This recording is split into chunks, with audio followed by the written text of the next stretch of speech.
Clara Whitfield pressed the last hairpin into her braid, lifted her worn leather suitcase from the floor, and set it beside the door. Outside, Red Willow, Wyoming was still dark. That was the point. She did not intend to leave with goodbyes. She intended to disappear before the town woke and discovered that the woman it had spent months pretending not to see had finally stopped asking to be seen. Everything she owned that mattered fit inside one leather case: 2 dresses, a shawl, her Sunday shoes, her sewing needles, thread sorted by color in the little tin that had belonged to her mother, and a letter from May Holbrook folded carefully between her clothes. 14 months in Red Willow, reduced to 1 suitcase. Clara had survived harsher work than anything the town could give her.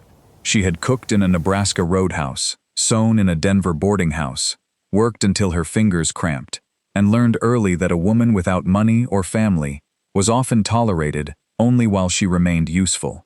At 25, full-figured and plain-spoken, she had also learned how quickly strangers decided what sort of woman she was before hearing her speak.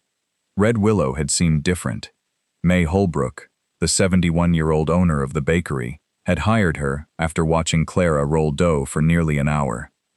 "You don't flinch when I walk behind you," May had said. "Should I?" "Not unless you put too much salt in the butter." That had been the beginning. For a while, Clara had believed she was building something. She baked for May, took in mending, repaired children's coats, altered Sunday dresses, and sometimes refused payment from families who plainly could not afford it. Then Nathan Caldwell noticed her. Nathan was 28, the only son of Gerald Caldwell, whose dry goods business gave the family money, influence, and the mistaken belief that influence was the same thing as virtue.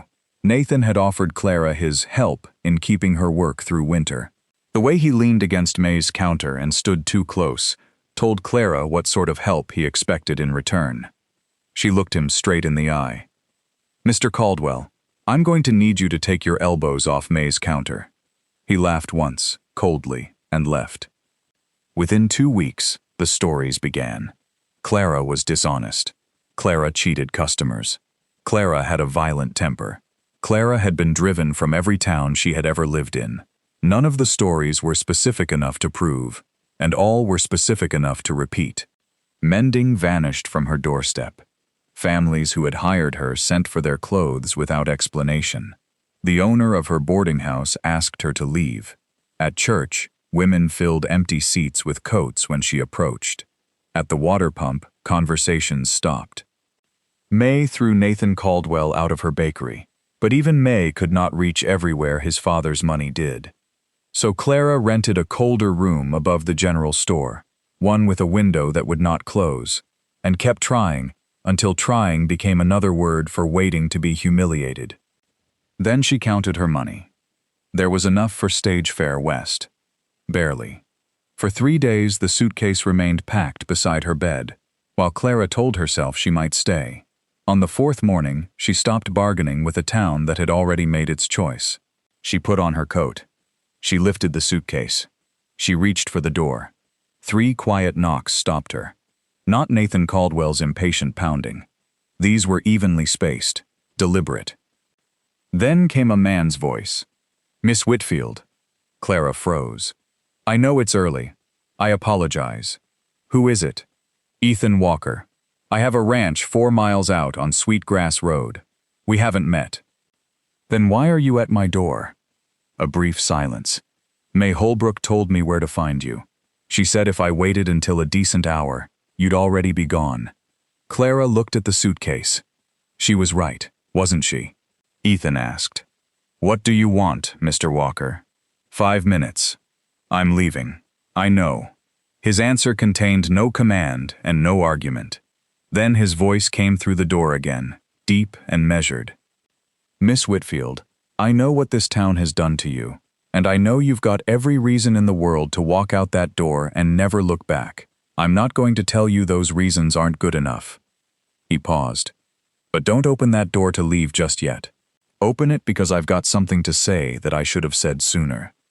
For months, Clara had listened to people perform kindness, perform contempt, perform innocence. The man outside sounded like he was performing nothing. She set down her suitcase and opened the door. Ethan Walker was 36. He was tall in the unremarkable way of a man made strong by years of actual labor, not vanity. Weather had marked the corners of his eyes. Dark brown hair needed cutting beneath the hat he held respectfully in both hands. His coat was old but cared for. Most important, his gaze held neither pity nor appraisal. He simply looked at her as though whatever she said next deserved his complete attention. "You were leaving," he said. "I was." "I'm glad you opened the door. You have 5 minutes." Ethan nodded. "May told me about you. Not Caldwell's stories. I've heard those. May told me you made winter coats for 3 children whose father couldn't afford the cloth. She told me you sat 2 nights with Mrs. Henderson when everyone else was frightened of catching her sickness. She said you worked 6 weeks in her bakery and never cut a corner once." Clara's throat tightened. May is generous. May is accurate. He said it like settled fact. Then he told her why he had come. He ran roughly 400 head of cattle with 2 hired men. His wife, Ruth, had died of fever 3 years earlier. Their daughter Lily was 8. Their son Samuel was 5. "I can handle cattle," Ethan said.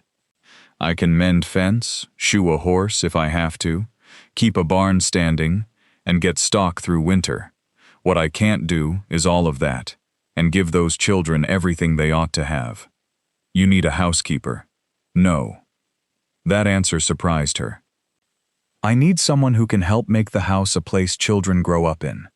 Cooking and mending, yes, but also somebody who sits at the table, somebody who answers questions, somebody who is there tomorrow morning after being there tonight. You don't know me." "No, and you don't know me." He glanced toward her suitcase. "That's why I'm asking for 2 weeks. Come see the ranch. Fair wages. Your own room. If you want to leave after 2 weeks, I'll personally drive you back and put you on any stagecoach you choose." Clara studied him. "Do your children want me there?" Ethan did not lie. "Lily doesn't want anybody there. She remembers her mother, and I think she's afraid accepting somebody new means losing something old. Samuel hardly talks anymore." He lowered his voice. "They don't need somebody to fix them. They need somebody willing to be there long enough for them to decide whether they trust her." Clara reached for her suitcase. Ethan did not grab it. He did not insist on carrying it. He waited. "I am not agreeing to stay. I understand. 2 weeks. Yes, ma'am. And if your children are cruel to me, I'll address it myself. I'd expect you to." Clara stepped into the hallway and closed the door behind her. She had packed that suitcase intending to disappear. Instead, before sunrise, she climbed onto a wagon beside a widowed rancher she had known less than 20 minutes. Red Willow faded behind them without a backward glance. The cold sharpened as the wagon left town. Frost silvered the grass. The horses breathed white clouds into the darkness. Ethan told her about Ruth without making his grief into a performance. Fever had taken her in 12 days. Lily, then 5, remembered everything. Samuel had been 2 and remembered almost nothing. "Lily carries remembering like it's a job," Ethan said. "That is a hard job for a child." "Yes." He knew about Clara sitting with Mrs. Henderson. Jim Henderson still tells that story. "She was frightened," Clara said. "Most people were too frightened of getting sick to stay. She was more frightened than they were." That seemed more important. Ethan looked at her once, then returned his attention to the road. After another mile, Clara asked about his hired men. Tom Bridger, 44, had worked for Ethan 7 years. Quiet, dependable. Carver had worked 2 seasons, and, according to Ethan, was incapable of an indirect thought. And the children? Samuel hates beans. For any particular reason? None he has chosen to share. And Lily? Lily will eat whatever you give her while telling you exactly how it might be improved. Clara almost smiled. She sounds like May. God help us all. The humor in Ethan's voice was rusty, as though it had been stored somewhere without use.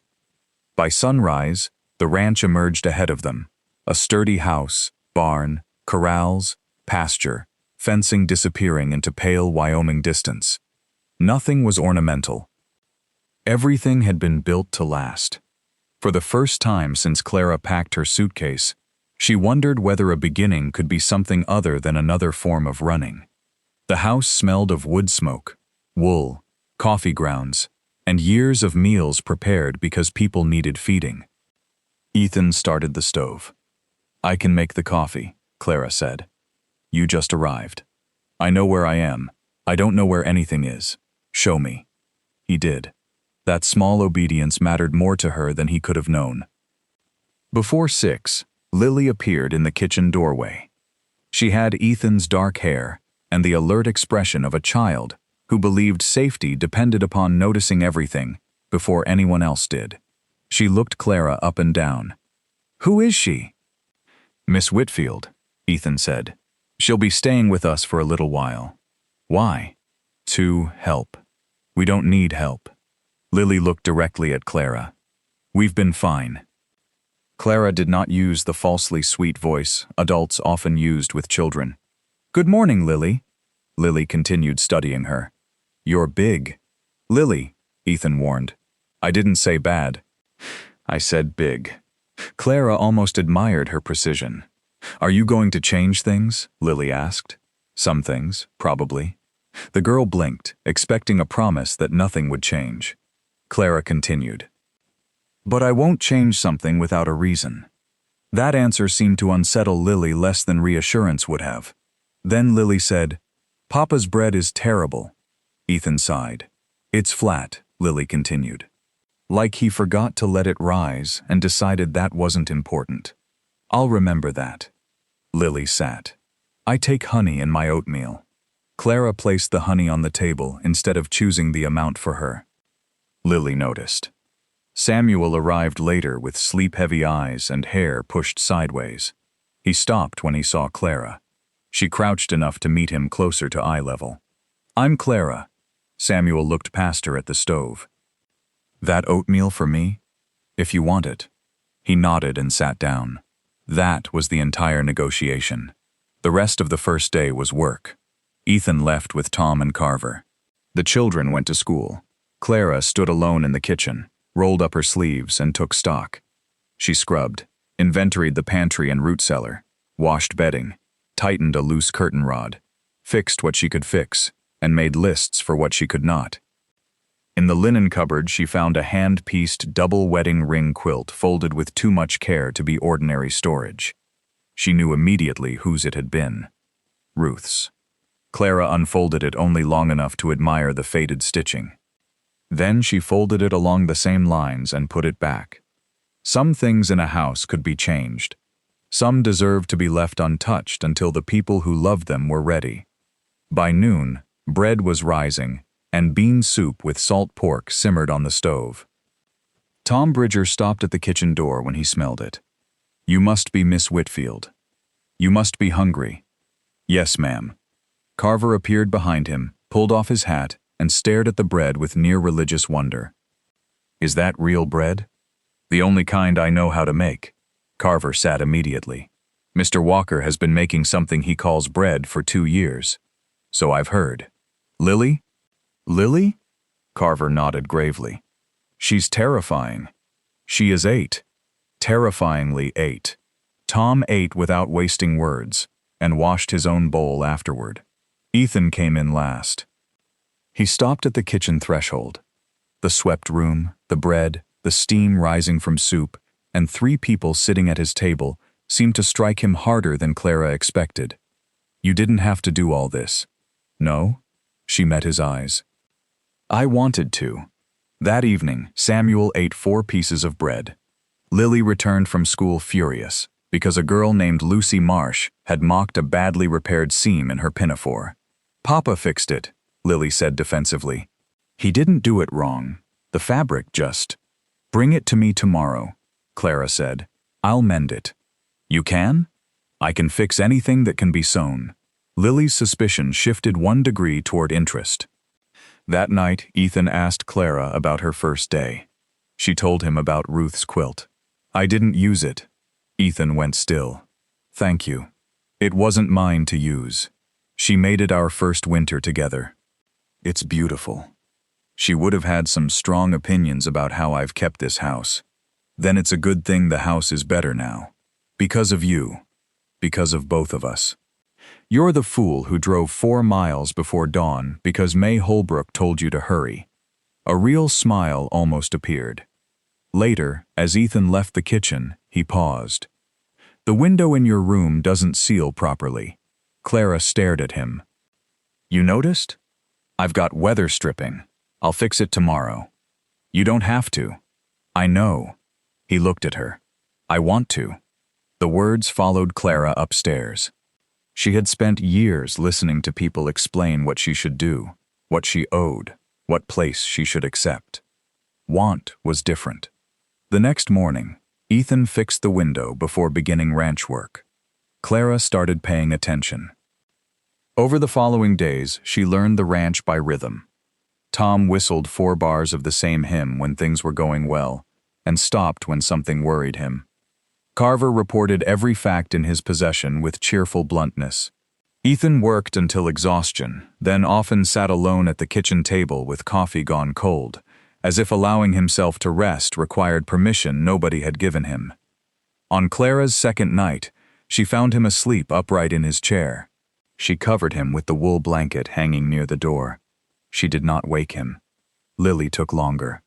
The girl watched Clara with relentless intelligence, until one afternoon she carried a mending basket to the table. Can you teach me? To do what? Sew stitches that small. Clara set a scrap of cloth before her. Lily's first stitches were uneven. They're too big. They're first stitches. They're still too big. Clara showed her again. How long did it take you to get yours that small? Lily demanded. A while. How long? It didn't matter. Lily frowned. Why not? Because I had already decided I would keep trying until I learned. How long it took didn't change the decision. Lily became very quiet. Mama said something like that. Clara waited. She said giving up was deciding you couldn't do something before you'd tried enough times. She was right. I know. Lily tried another stitch. Smaller. Not perfect. Smaller. Clara kept sewing beside her. Neither needed to say that something had changed. The first real trouble arrived on the 5th night. Ethan had ridden into town for supplies. Darkness came before he returned. Then Clara heard horses outside. Several. Nathan Caldwell sat mounted in the yard with 2 hired men behind him. Ethan stood between them and the house. You've got something belonging to this town on your property, Caldwell said. My land doesn't belong to Red Willow, Ethan replied. Neither do the people standing on it. She's spreading lies about my family. She hasn't been in town. People are talking. People generally do. Nathan's voice hardened. I'm making it my business. Clara opened the door. Ethan glanced back, but did not tell her to stay inside. That mattered. Mr. Caldwell. Nathan stared. Miss Whitfield, you need to come back to town and correct what you've been saying. I haven't said anything about you. The fact that people are talking now has nothing to do with me and everything to do with you. Clara stepped onto the porch. You lied about me because I refused you. You ruined my work because I wouldn't become whatever you thought your father's money entitled you to ask for. Then you rode 4 miles in the dark because you thought I might still be frightened enough to obey you. Her hands were steady. It will not work this time either. Nathan looked toward Ethan. You know what my family can do to your contracts, your cattle sales, your name? Then try, Ethan said. His voice remained almost quiet. And afterward, explain to every rancher who does business with your father why you threatened a neighbor because he gave shelter and work to a woman you harassed. Ethan stepped no closer. He did not need to.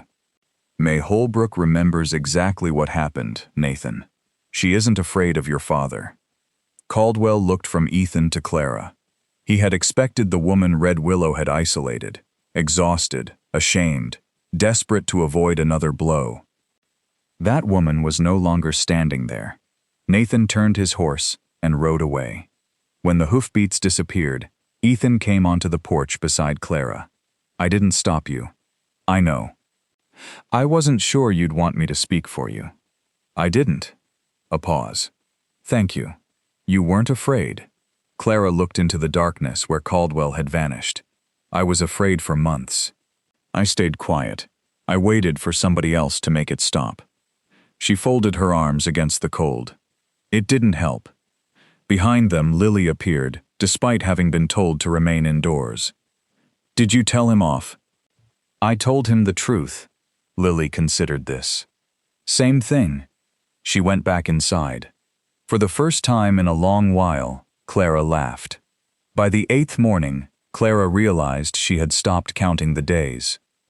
That frightened her more than Nathan Caldwell had. The 2-week arrangement had been proof of an open door. She could leave. She remained because she chose to remain.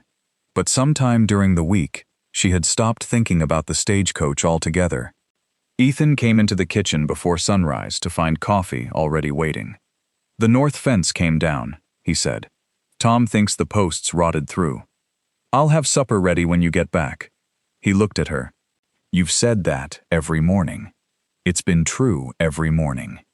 Then he said her name for the first time without miss in front of it. Clara. She turned. Whatever you decide when the 2 weeks are done, I'll respect it. If you leave, I'll take you anywhere you need to go and pay you 3 months' wages. That's too much. I'm not finished. She folded her arms. He continued. I don't want you staying because you think leaving would be unkind. And I don't want you staying because Lily and Samuel need you. They do. They do. But that isn't reason enough. What reason would be enough? Ethan met her gaze. I want you to stay because you want to. The simplicity of it struck her. Not stay because he had rescued her. Not stay because she owed him. Not stay because 2 grieving children had become attached. Want. Choice. I'll think about it. That's all I'm asking. Then drink your coffee and go fix your fence. He almost smiled. Clara. Fence, Ethan. He left. Lily arrived for oatmeal shortly afterward. She proudly reported that Lucy Marsh had admired Clara's repair, and then admitted the girl had repeated some of the rumors about Clara. Are they true? Lily asked. No. I know. Then why ask? Because you say things straight. I wanted to hear how you said it. She ate another spoonful. Then, without looking up, she added, You should stay. That is my decision. I know. I'm giving my opinion. Clara sat opposite her. Lily, I'm not your mother. The spoon stopped. I know that. No anger. No panic. Just certainty. I know who Mama was. And I know who you are. Lily looked directly at Clara. You're not her. You're you. Then the hard little guard around her face opened just enough for the 8-year-old beneath it to show. And I think you being you is enough. Clara refused to cry at breakfast. Eat your oatmeal. I am eating. You'll be late. I'm never late. Samuel came in 10 minutes later. Are you staying? I haven't decided. Okay. He buttered bread. Then very quietly, I hope you do. That same day, a neighbor named Agnes Greer arrived with rhubarb pie and the investigative manner of a woman accustomed to answering her own questions. I came to see who Ethan brought out here.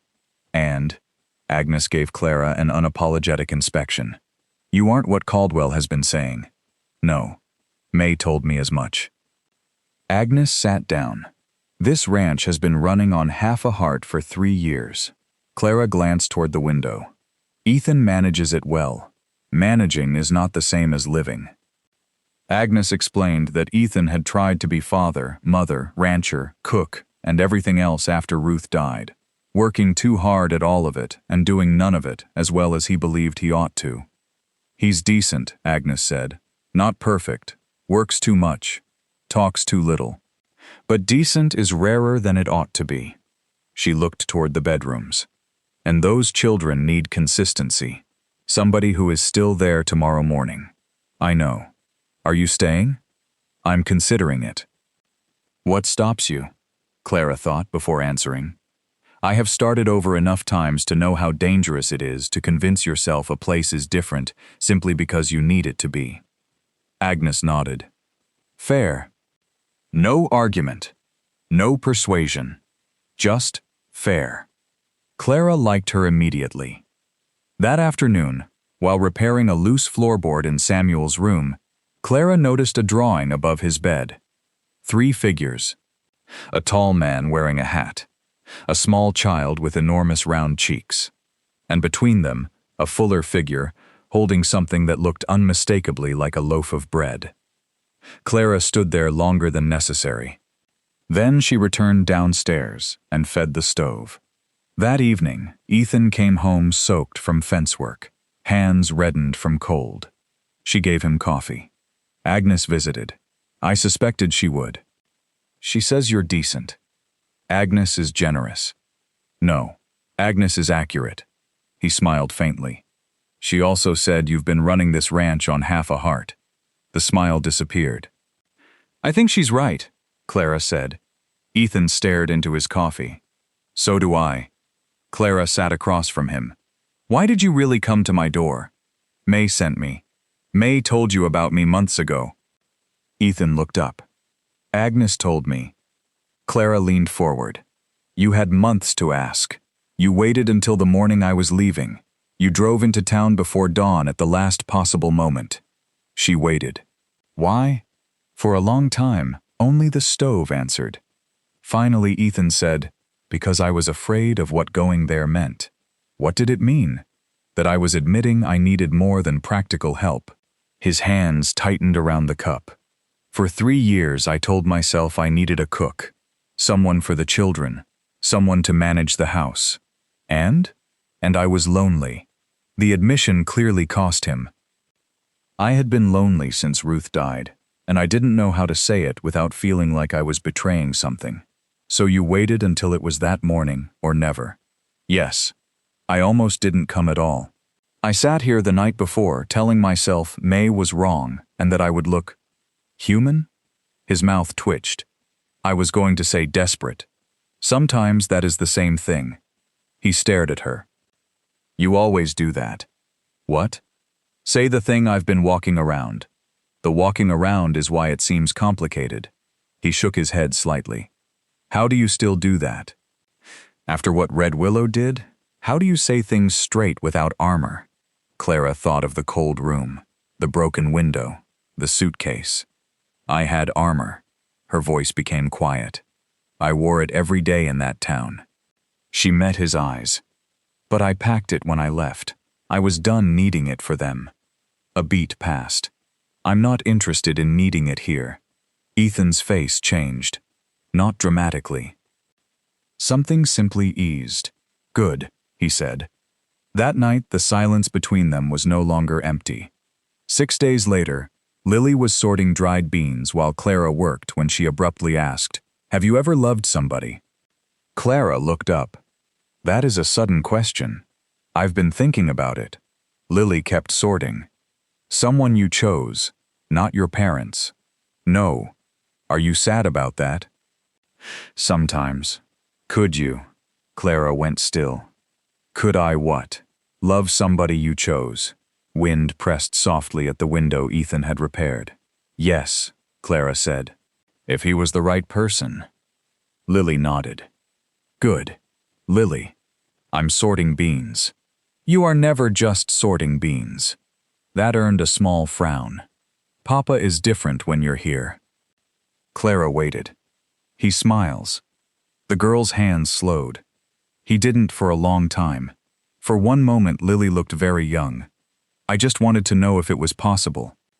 Clara understood then that the question had never truly been about romance. It was about whether Lily could permit herself to hope without betraying her mother, whether she could love something new without losing what had come before. It's possible, Clara said. Lily resumed sorting. Good. That night, the Wyoming sky closed. Tom had been reading the warning all day in the hardening cold and restless cattle. By 9, wind hammered the house. By 10, snow struck the windows in sheets. Ethan and Tom spread a ranch map across the kitchen table. Could blow 3 days, Tom said. The pass? Closed by morning. Ethan looked at Clara. Your 2 weeks end in 2 days. She said nothing. If you still want the stage, we'd have to leave tonight. He did not ask her to stay. Did not use the children. Did not use the storm. Clara looked around the kitchen. Samuel's cards sat on a shelf. Lily's sewing rested beside the lamp. A cup of coffee waited near Ethan's hand. 14 days earlier, none of this had belonged to her life. Now the possibility of losing it made breathing difficult. The storm doesn't change the agreement, she said. No. I said 2 weeks. Yes. I'm staying until they're finished. And after? Wind roared along the roof. Clara looked at Ethan. After, we talk. Tom folded the map. I believe I'll check the horses. He disappeared with impressive speed. Ethan remained. You aren't afraid? I'm terrified. He frowned slightly. That sounds like afraid. No. Afraid is what I was in Red Willow, when fear made every decision for me. She looked around the room. Terrified means something matters enough that losing it scares you. Ethan's expression changed. What matters? No circling now. Clara answered him the same way she answered everything that mattered. This. She held his gaze. All of this. Ethan reached across the table and covered her hand with his. Nothing more. Outside, the storm tried to erase Wyoming. Inside, Clara left her hand beneath his. The blizzard lasted 4 days. Snow packed against the barn wall. Ethan, Tom, and Carver dug paths to reach livestock, broke ice from troughs, hauled feed through wind, and returned inside with frozen coats and aching hands. Clara kept both stoves burning, rationed wood sensibly, dried wet gloves near the kitchen fire, and made certain every man who came through the door had something hot before going back out. She discovered something during those days. She did not feel trapped.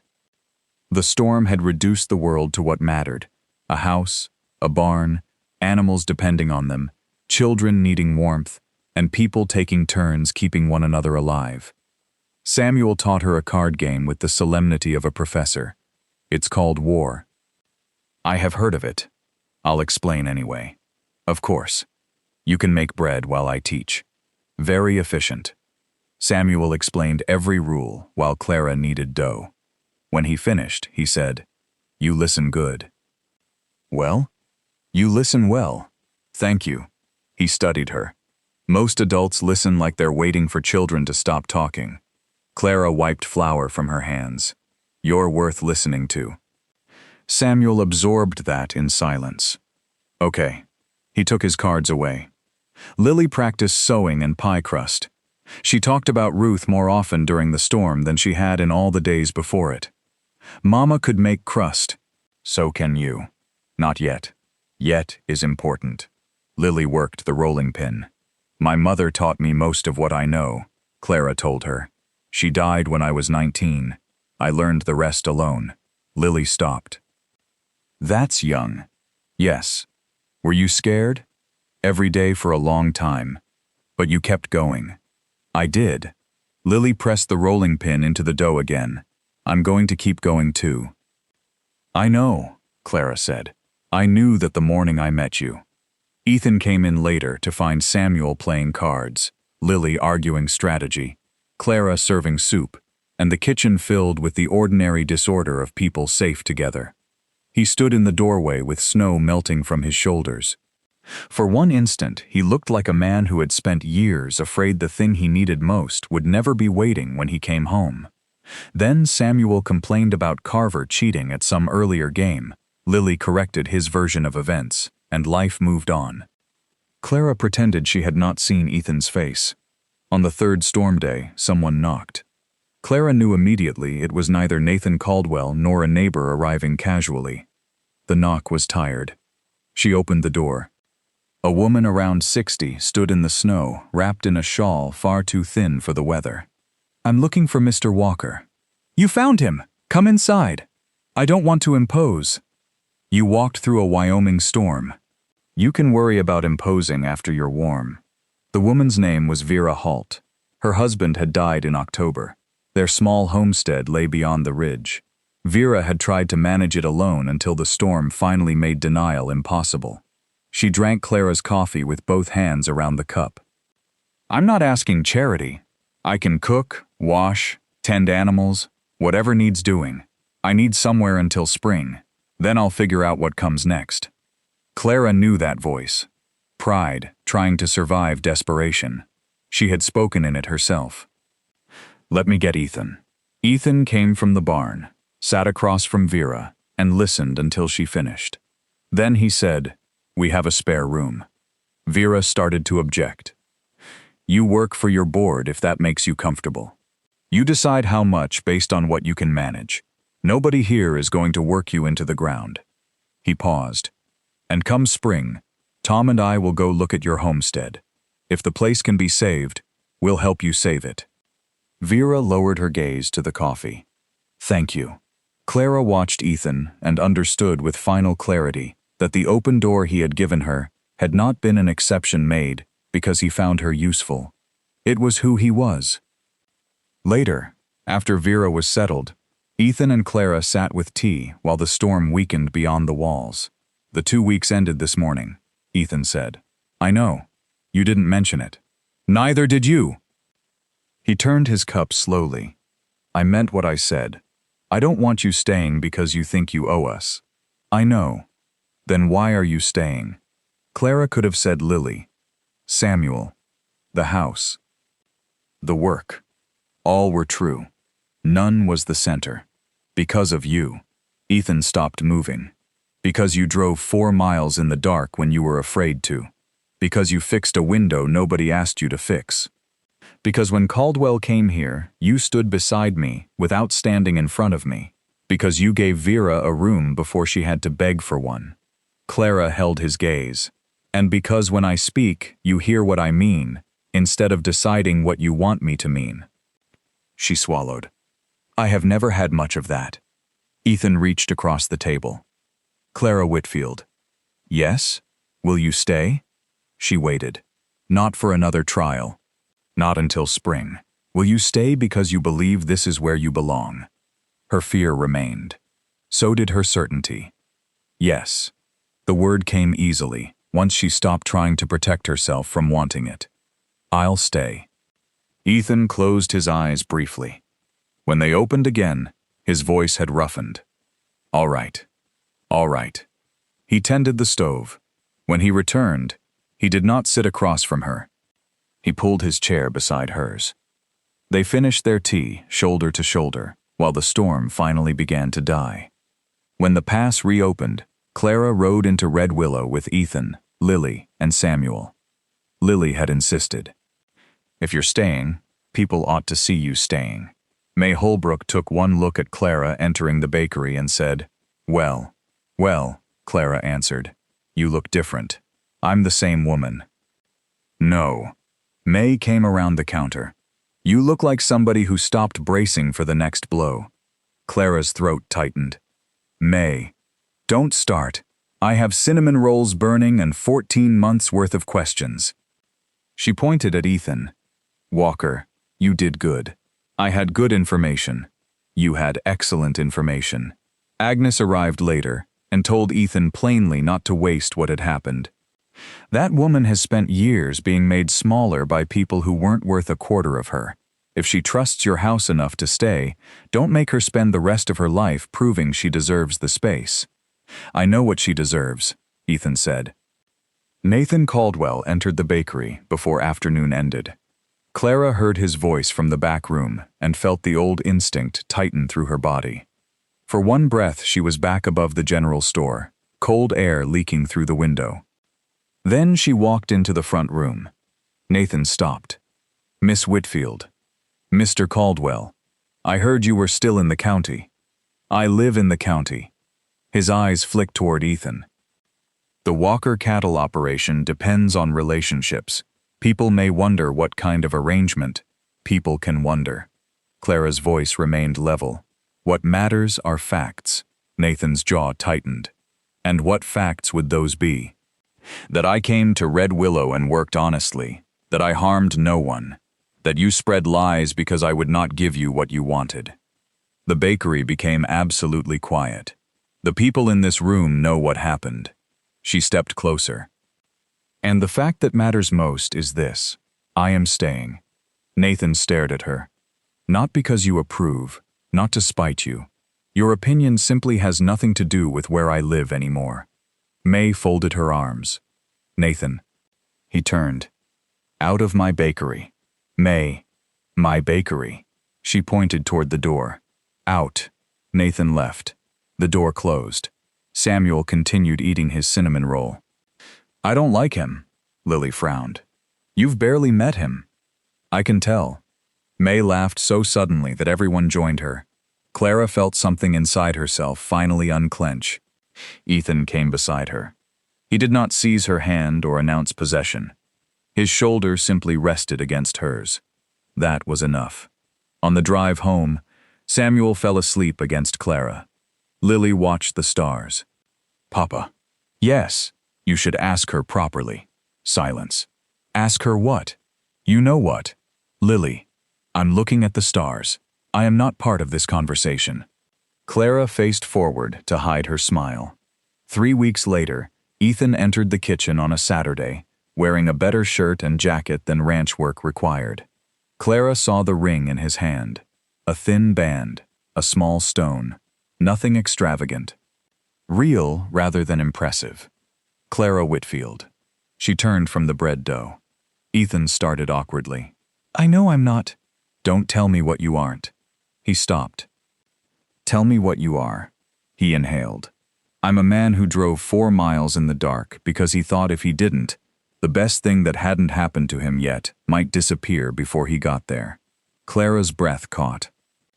I'm a man who spent 3 years carrying a house alone and didn't understand what that had cost until there was somebody sitting across from him at the kitchen table. He stepped nearer. I'm a man who wants to spend the rest of his life hearing what you think about things. A small smile touched Clara's mouth. That is a dangerous commitment. I know. He held out the ring. And I'm asking because I need you, yes.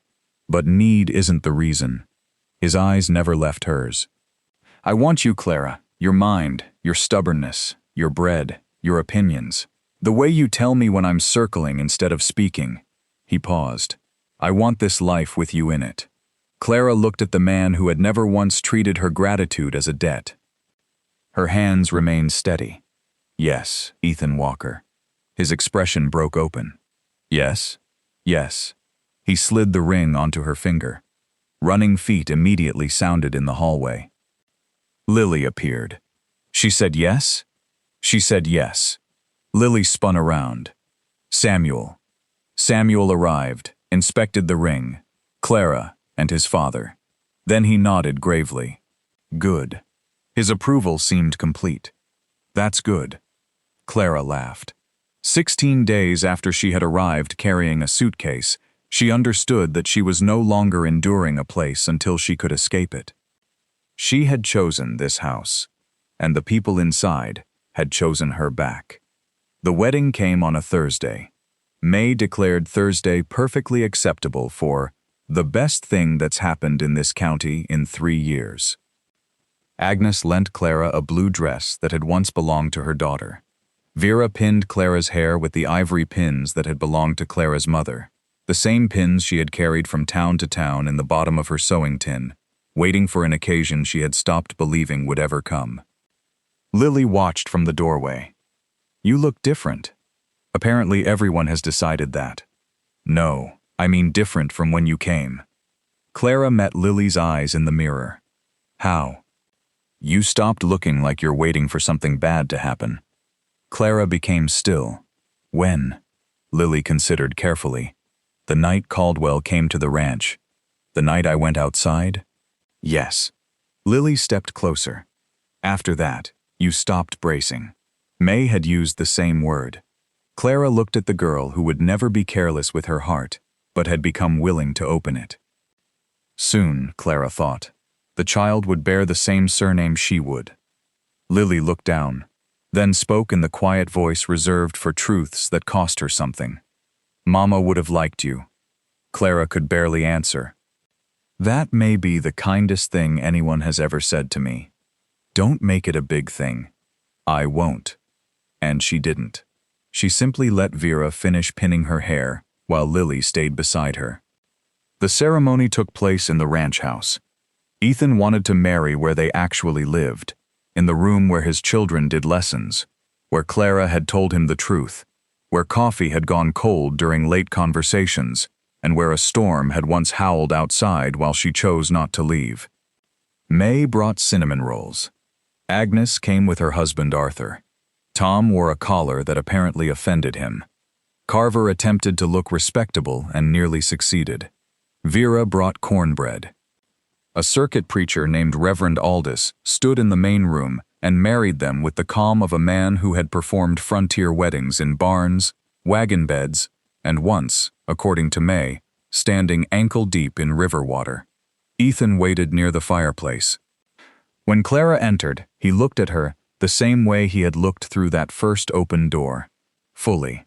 No pity, no ownership, no disbelief that someone like her had chosen someone like him. Only recognition. When the Reverend asked his question, Ethan said, "I do." Clara knew that voice. It was the voice she had heard before sunrise, speaking to a closed door without demanding that it open. When her turn came, Clara answered just as plainly, "I do." Lily cried silently and looked furious about it. Samuel held Tom Bridger's hand without apparently realizing he was doing so. When Reverend Aldous announced them married, May muttered, "Finally." Agnes laughed. Ethan kissed Clara once. Then, close enough that only she heard, he said, "There you are." Something in her chest settled. Here I am. Afterward, the house filled with food, bad singing, excellent coffee, children running between adults, and the noise of people happy to be together. Tom sat at the kitchen table and surveyed the room. This is how it should have always looked. Across the room, Ethan heard him. He nodded.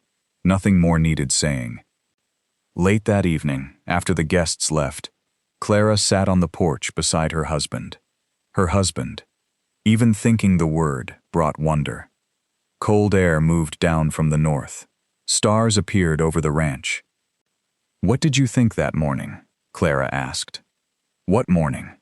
"The morning you came to my door, before you knocked. What did you honestly think?" Ethan considered. "That I was probably making a fool of myself." Accurate. And that a woman packed to leave before dawn probably had good reasons. Also accurate. And that driving there might be the best decision I'd made in 3 years, or the most presumptuous. Both. He smiled. "May said you might open the door.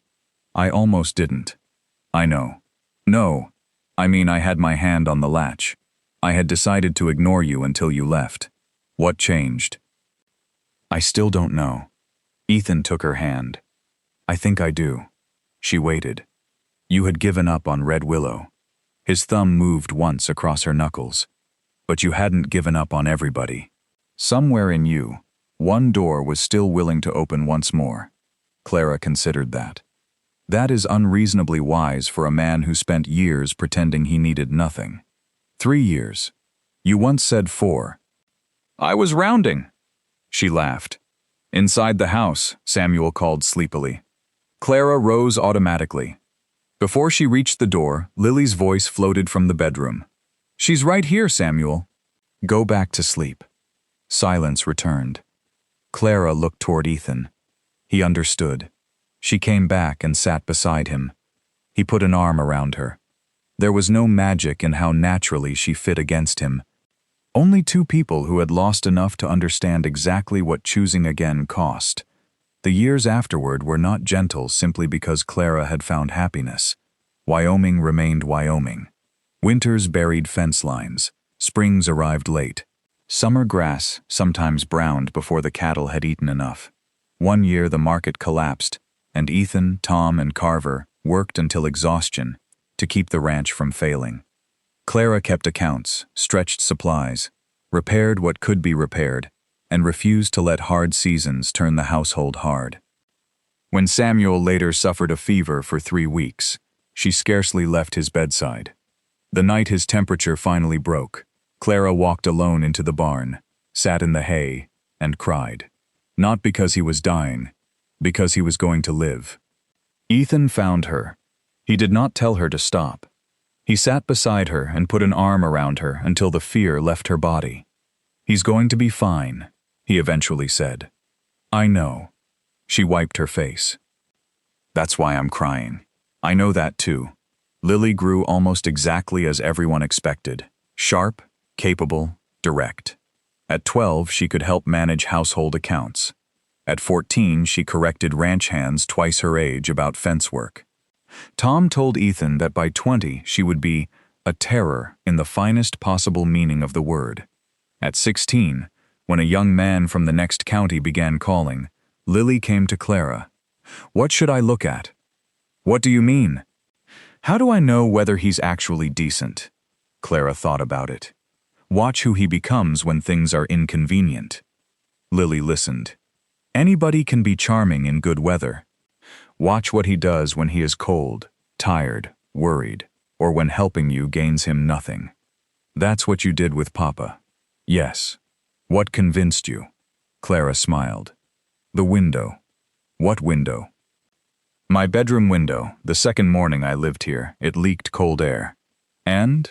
Your father fixed it." Lily waited. "That's all?" "I never asked him. He didn't expect gratitude. He saw something that needed doing and did it because I would sleep warmer afterward." Clara threaded a needle. Big promises matter. Small things tell you whether to believe them. Lily stored the lesson the way she stored everything. She made her own decision. It held. Samuel grew into a quiet young man whose silence contained thought rather than fear. He read anything he could find and developed opinions he delivered with Clara's directness and Ethan's restraint. At 18, he told Clara something she carried for the rest of her life. "I don't really remember before you." She looked at him. "I remember things. I know there was a before. But when I remember home," he searched for the right words. "It starts at the kitchen table. With oatmeal? With war." Clara laughed softly. "You were making bread. I explained the rules. And you listened." She said nothing for a moment. Samuel smiled. "That's where home starts in my memory." Clara did not cry. She simply accepted the gift. May Holbrook live to 84, remained difficult, accurate, and indispensable to her final days, and left the bakery to the young woman who had worked beside her for 6 years. To Clara, she left a 4-sentence letter.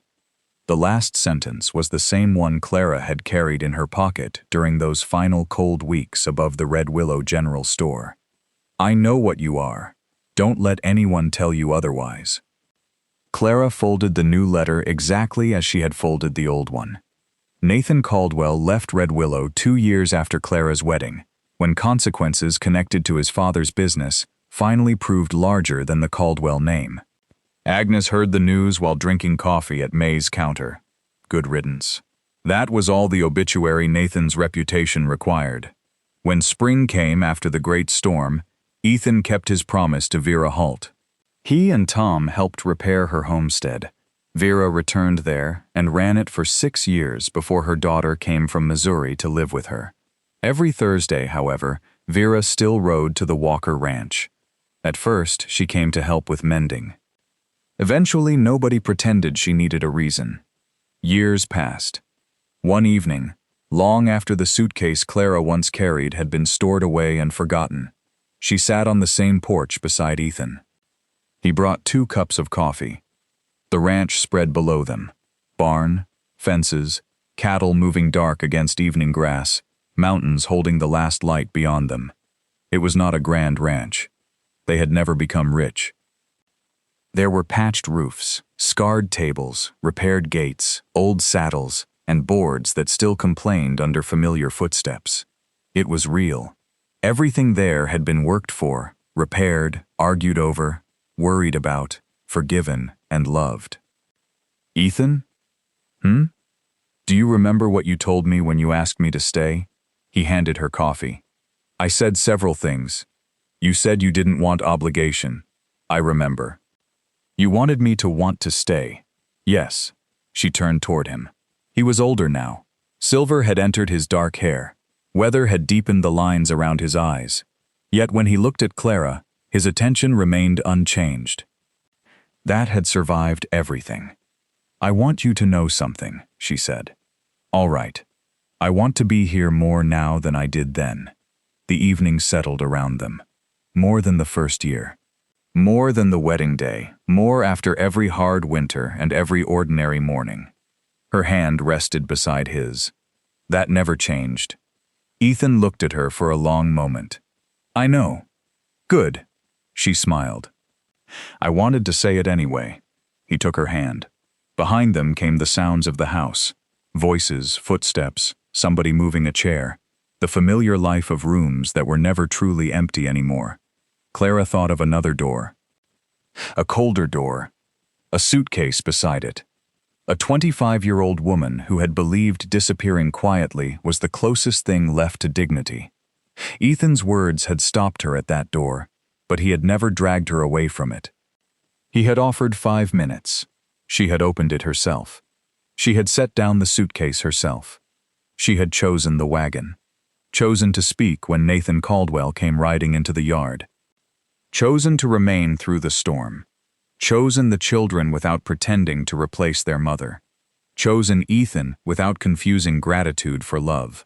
And every day afterward, in small, ordinary ways, she had chosen the same life again.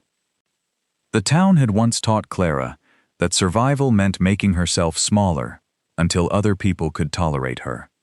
The ranch taught her something better. Belonging did not require disappearing. Love did not demand ownership. Protection did not require surrender. A home was not simply a place where somebody allowed you to remain. It was the place where you could take up your full measure of space and still hear, in word and action, there you are. Clara Walker sat beneath the Wyoming stars with her husband's hand around hers and the warm sounds of her family behind her. She was not enduring. She was not tolerating. She was not preparing another suitcase. She was living, and she had no intention of leaving.